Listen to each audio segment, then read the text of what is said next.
You cannot kill all of them at the same time. You cannot blame them because they are forced into it. If they were forced to join, were they forced, when the guns were handed over to them, were they also forced to go and shoot, kill people? Were they forced to go and kidnap people? Were they forced to go and start demanding for ransom? We have to look at the circumstances that brought about some of these people being, in the Boko Haram terrorists or insurgent groups, so to speak. Some of them were, conscripted, some of them were forced. It is not everybody that subscribed to, the religious belief of the Boko Haram or the ideology, so to speak. They were there against their will. When you are confronted with security challenges of this magnitude, a kinetic approach alone cannot solve the problem. Therefore, you have to have a combination of the carrot and stick. And part of this combination is what we are witnessing with the Operation Safe Corridor. I've always been against that rubbish. And I find it very, very annoying and insulting. If you are doing that for Boko Haram and all of that, why are you not extending the same olive branches to the people in the southeast that you call IPOB and ESN? The problem is that the government has failed to provide employment. And the people who are running this whole business of kidnapping and all of that, for them, they have created employment for these children. And that's the truth. So now industry. You cannot see, no young man can embark on something that you're not making profit from, that you're not making a living out of. So if they were forced to join, were they forced, when the guns were handed over to them, were they also forced to go and shoot, kill people? Were they forced to go and kidnap people? Were they forced to go and start demanding for ransom? Don't they know how to run away?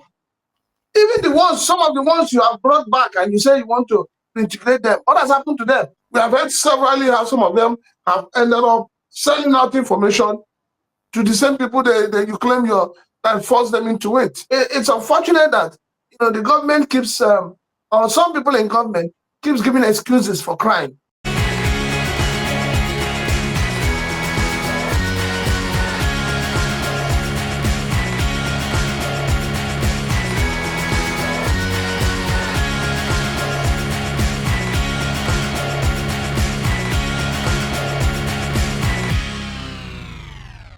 Hundreds of protesters, mainly elderly women and nursing mothers from Jimrawa village for inside Kauru Nomada local government area of Zamfara. Kauru Namada, yeah, thank you. They still the protest for the capital city of Gusau. I say they don't tire for the whole insecurity for inside the state. I mean, report earlier in the week say this particular local council, they say they pay this year alone, they pay, I think 28 million naira to access their farms, to farm. Then for harvesting, they pay another 28 million naira. That's in all the pay total of 56 million naira to fit access farm. And that one no can end there because even after the payments, these bandits they just storm their village at any time. Kidnap, carry 2, 3, 4 girls, then go. Or they fit storm their village. All the farming produce that they don't harvest already, they go cut away with, they go carry so many of them, carry their animals, go where they go use good chop. Then what's the essence of telling them to pay taxes and they are paying the taxes? And it's really very difficult to believe that that state gets a governor and another people they collect tax together where a governor did. Now, waiting day more painful na say, I watched an interview, I think it was earlier today or yesterday, on Arise Television, where a retired Brigadier General, where named, I think he's a former Nigerian Army spokesperson, Sani Usman, when they be asked him about the DRR program, the de-radicalization, rehabilitation and reintegration program. And in the talk, say whether with all the things and way they say these people don't do, and the way they don't even maim and kill people, are they deserving of mercy and to be reintegrated into the society? Make I just play excerpt of that interview, make it hear within the talk so that they go inform the response we will give to us. I can understand the concern by Nigerians, especially well-meaning Nigerians about this kind of initiative. But what I want you to understand is that we have to look at the circumstances that brought about some of these people being, in the Boko Haram terrorists or insurgent groups, so to speak. some of them were, conscripted, some of them were forced. If you could recall, way back at the onset of it, the village, they attacked villages and communities. They cut away valuables as well as able-bodied men and women, and they subject them to so many things. Some of them, they were made to fight, some were foot soldiers, and so on. Some of them were performing menial duties against their wills and all the rest. So when you look at it from that perspective, that it is not everybody that subscribed to the religious belief of the Boko Haram or the ideology, so to speak. They were there against their will. So due to concerted effort and, of course, appeal, they were made to understand that really there is life beyond the Boko Haram insurgency, and some of them decided to voluntarily lay down their arms or to come back. To come out. I could remember way back, I was even in the service in Burma and all the rest. Hence, that brought about the initiative of the Operation Safe Corridor that is being carried out. And so far, about 3,200 have passed through the program, and with less than 1% recidivism, of the activities. And that goes a long way to speak volume about the success or otherwise of the program. However, just like any other thing, I think the impediment is that there is a communication gap. Communication gap in the sense that when you are confronted with security challenges of this magnitude, kinetic approach alone cannot solve the problem. Therefore, you have to have a combination of the carrot and stick. And part of this combination is what we are witnessing with the Operation Safe Corridor. Now, if you look at it, insurgency everywhere and terrorism, conflicts generally, hardly you resolve them, through, forceful means. Sometimes we end up at a negotiating table and all the rest of them. And we are having a unique way in the sense that in Nigeria, we have an unprecedented number of these fighters that decided to renounce violence and voluntarily lay down their arms. And in fact, a part of the international convention, you cannot do, you cannot harm them. So, but I can understand the need for justice and all the rest. Hence, this process. So you should distinguish between those that are really hardcore, those that believe in the ideology of Boko Haram, and those that were conscripted. And those that were conscripted are those people that are undergoing this program thus far. And it's a rigorous program that it is not just the military, it's a combination of so many other stakeholders being brought on board as, medicals, development experts, clergies, and so on. And there are procedures and, of course, buy-in from the communities and what have you. And now they have even gone away, a way further, apart from integration and all the rest. But after integration, what next? Because some of them, they were unemployed. Some of them, they were having their own trades and all the rest of them. And I can understand even now the international tropical agriculture is coming in the country rep is coming to see how best they can also enhance their agricultural skill and all the rest. So it's a welcome development. However, a lot needs to be done in the sense that there is need to conscientize Nigerian society about the benefits of that kind of program, because you cannot kill all of them at the same time. Justice should be done depending on the level of involvement of these insurgents or terrorists. Somebody who has been conscripted, talk of people that have been in, the Chibok girls and so many other people. You cannot blame them because they are forced into it. So, and we will be unfair to them if they lay down their arm and they renounce this, and the society ought to see how best they can, integrate them into the society through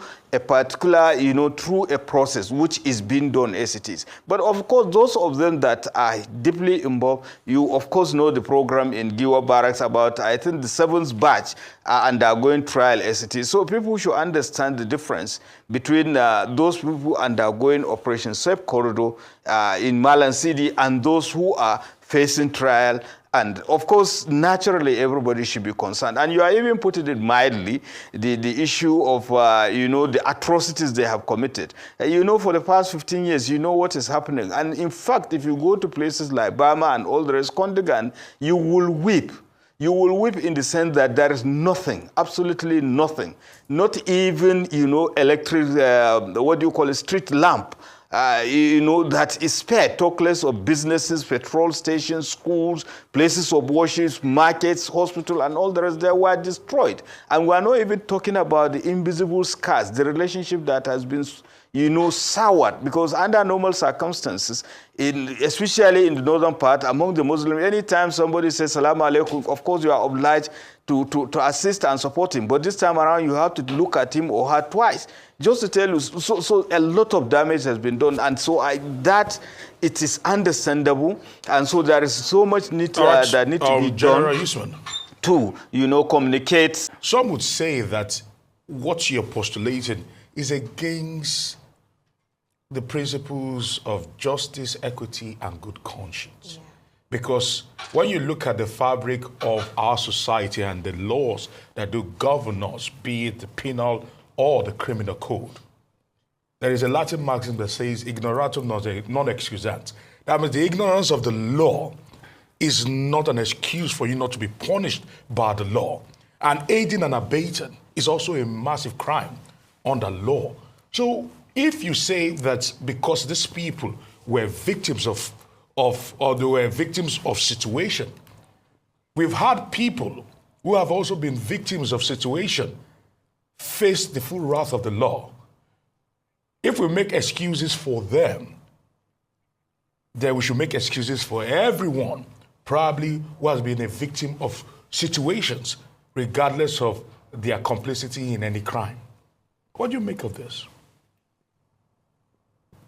Well, you see, we are saying almost the same thing. Before you interjected, I was talking about, communication gap, the issue for justice and all the rest. And if you are going to talk about that, you look at the extant legislations about, the anti-terrorism acts and all the rest of them. When you look at it, at the same time, you also look at this peculiar circumstances. Now, for crying out loud, this one you have just said, if, for instance, any one of the Chibok girls that had been abducted over decades now is, rescued or voluntarily decide to come out, for instance. So do you talk about justice in respect of such people? But if she picks up an arm, exactly. If she picks up an arm, it's a different situation. If she picks up an arm and is part of the process, does that exonerate her from the crimes against humanity? And aside from that, we're talking about Boko Haram terrorists that carried arms. We're not talking about girls who were abducted from their classrooms here. I'm coming, please.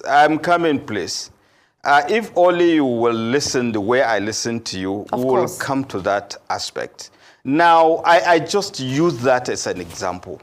And I happen to, be among those people who fought against the insurgency. I was there for a year, 2014, 2015, and I know what happened when Burma fell and so many other places, the circumstances.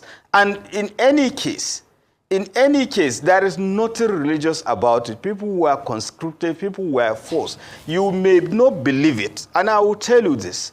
And the people who recaptured Burma from Boko Haram, they will tell you when they were there.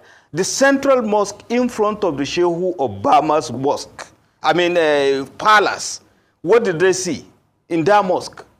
It was Boko Haram that was there, but I can rest assure you they saw condom and so many other things. So it is not religious. People were high in drugs, doing all sorts of things because they have the power of the gun. They conscripted people, forced them into so many things, inhuman things. So basically now somebody has an opportunity to come out and said with utmost sincerity that he had not been associated, he had been there against his will.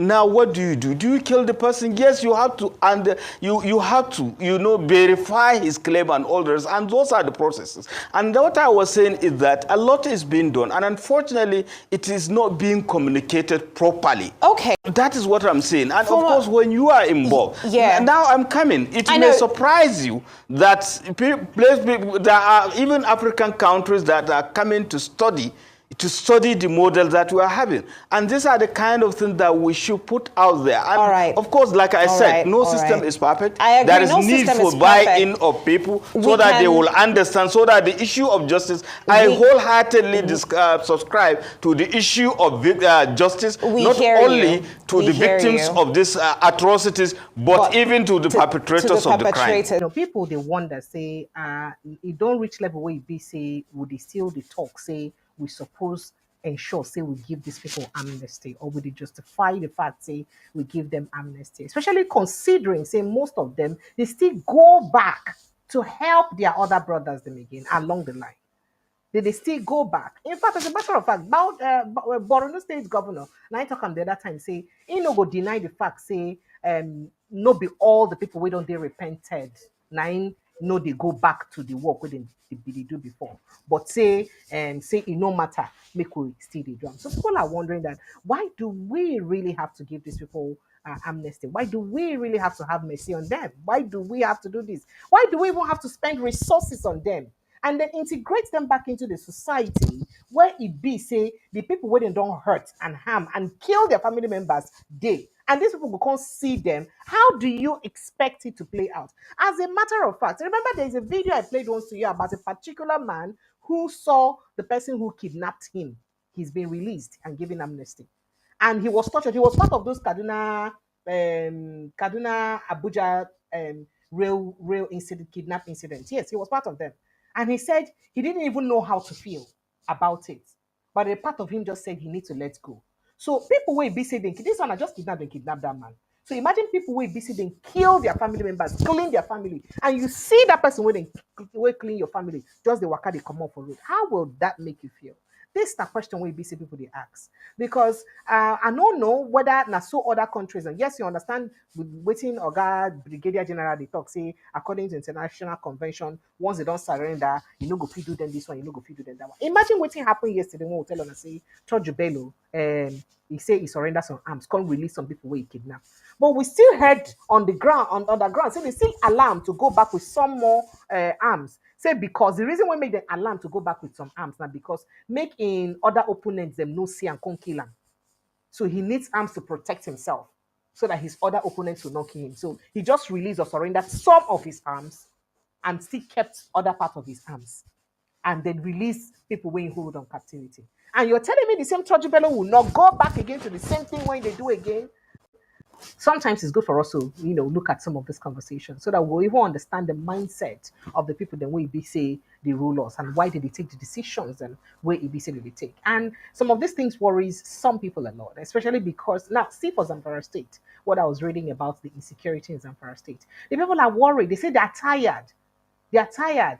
According to that report, they said they followed another protest that they had 2 weeks ago earlier by residents of Gusau local government area who alleged that relentless daily bandit attacks had claimed over 100 lives in villages, including Mada, Ruwan, Bori, Feging, Baza, Lilo, and Bangi villages. Over 100 human beings don't die. Now, these people will kill these 100 human beings now. You come and tell us that, you needed to give them amnesty and that the best way is the carrot and stick approach. And how have you ensured that that carrot and stick approach is even effective? Precious, I've always been against that rubbish. I've always been against this whole thing about, integration and whatever they want to call it. For me, it doesn't make sense. You leave the root cause of something and you're chasing shadows. The reason why you have a lot of young people buying into this whole rubbish is a two-way thing. It's a two-way thing. It's because the people have left what they should do and they're chasing shadows. And I find it very, very annoying and insulting each time people come out and tell me, oh, they were.